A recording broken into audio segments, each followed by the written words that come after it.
మహబూబాబాద్ జిల్లా కేంద్రంలోని ప్రభుత్వ ఆసుపత్రిలో బతికి ఉన్న రోగిని మార్చురీకి తరలించిన ఘటనకు కారణమైన ఇద్దరు అవుట్సోర్సింగ్ ఉద్యోగులపై సస్పెన్షన్ వేటు పడింది.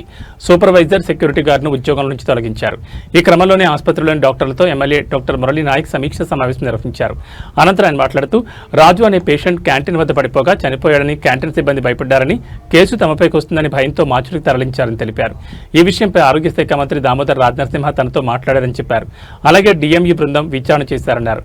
డాక్టర్లు, నర్సింగ్ సిబ్బంది రోగులకు సక్రమంగా సేవలు అందించాలని, రోగుల పట్ల డాక్టర్లు, సిబ్బంది నిర్లక్ష్యంగా వ్యవహరిస్తే కఠిన చర్యలు తీసుకుంటామని హెచ్చరించారు. ఇలాంటి ఘటనలు మళ్లీ పునరావృతం కావద్దని సూచించారు.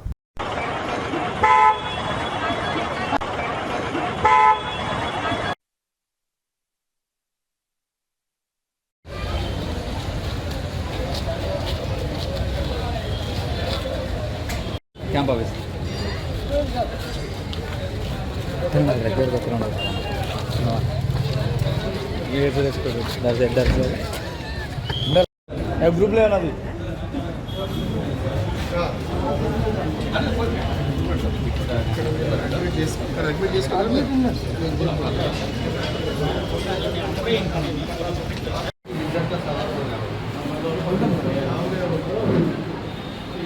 సైఫుల్లా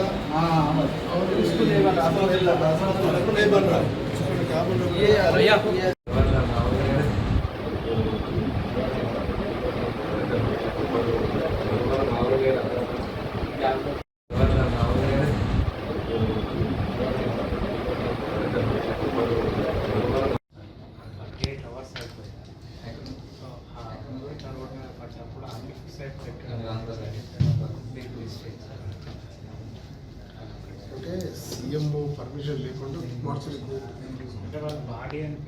భయం ఉంటుంది.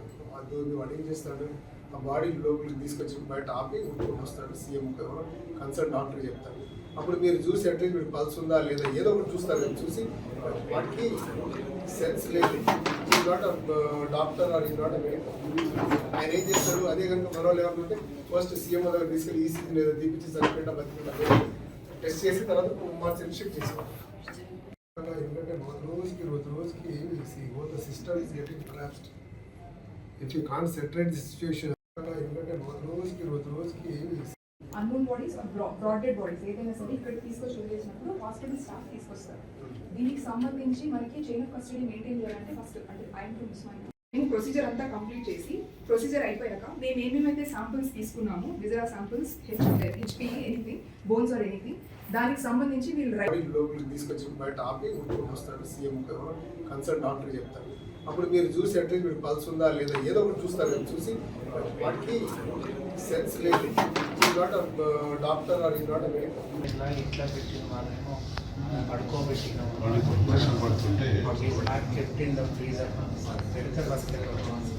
జనరల్లీ మన బాడీ అంటే మనకు 7 ఫ్రీజ్ తమరే ఇచ్చారు. 7 ఫ్రీజర్స్ బాడీ అనుకుంటే ఫ్రీజర్లో పెట్టిస్తున్నాం. సంఘటన మహబూబాబాద్ జిల్లా హెడ్ క్వార్టర్స్లో ఉన్నటువంటి మన గవర్నమెంట్ హాస్పిటల్ మార్చురీలో ఒక మనిషిని బతికుండగానే మార్చురీకి తరలించారనే దాని మీద నిన్న నేను హాస్పిటల్ రావడం, రాజ్ అనే పేషెంట్ జయరాం అతనిది. వాస్తవానికి ఆ పేషెంట్ ఎవరైతే ఉన్నారో ఆయనకు భార్య వెళ్ళిపోయి దాదాపు 5 సంవత్సరాలు అయిపోయింది. వచ్చి తాగుబోతులాగా తయారయ్యి దడప ట్రాక్టర్ డ్రైవర్గా పనిచేస్తూ వచ్చిన డబ్బుతో తాగి ఇక్కడ వచ్చి క్యాంటీన్ వద్ద పడిపోవడం, ఇక్కడ క్యాంటీన్ సిబ్బంది భయపడి ఈయన చనిపోయాడు మా మీదకి వస్తుందనే భయంతోనే వారు తీసుకెళ్లి మార్చురీలో పడిపోవడం, అది నిజంగా కూడా రాష్ట్రాన్ని కుదిపేసిన సంఘటన. దాని గురించి వివరాలు తీసుకొని నిన్న హెల్త్ మినిస్టర్ అయినటువంటి దామోదర్ రాజనరసింహ గారు కూడా ఒక అరగంట సేపు బ్రీఫింగ్ ఇవ్వడం జరిగింది. అదేవిధంగా నిన్న డిఎంఈ ఆఫీస్ నుంచి ఒక 3 స్పెషల్ ఇన్వెస్టిగేటింగ్ టీం నిన్న వచ్చేసి వాస్తవాలు ఏంటంటే అన్నీ తెలుసుకొని నిన్న వారికి రిపోర్ట్ తయారు చేసి గవర్నమెంట్ ఇవ్వడానికి వారికి రిపోర్ట్ తయారు చేయడం జరిగింది. అంతేకాకుండా మొన్న జరిగినటువంటి ఏవైతే చిన్న తప్పిదాలు ఉన్నాయో అటువంటి తప్పిదాలు జరగకూడదనే ఉద్దేశంతోనే ఈరోజు హాస్పిటల్ సూపరింటెండెంట్ గారు, అదేవిధంగా గవర్నమెంట్ హాస్పిటల్ ప్రిన్సిపల్ గారు, ఆర్ఎంఓ గారు వీరి సమక్షంలో డిపార్ట్మెంట్ హెడ్లను అదేవిధంగా నర్సింగ్ స్టాఫ్ వాళ్ళతో కూడా మీటింగ్ పెట్టుకోవడం జరిగింది.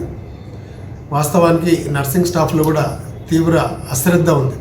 ప్రజలు పేషెంట్స్ తనకి కేర్ చేయకపోవడం, వాళ్ళ గురించి డీటెయిల్స్ తెలియకపోవడం, ఎంతసేపు ఆ ఫోన్లలో వీడియో చాటింగ్లు తప్ప వేరే పని చేయడం అనేది తెలిసి వాళ్ళని గట్టిగా మందలించడం జరిగింది.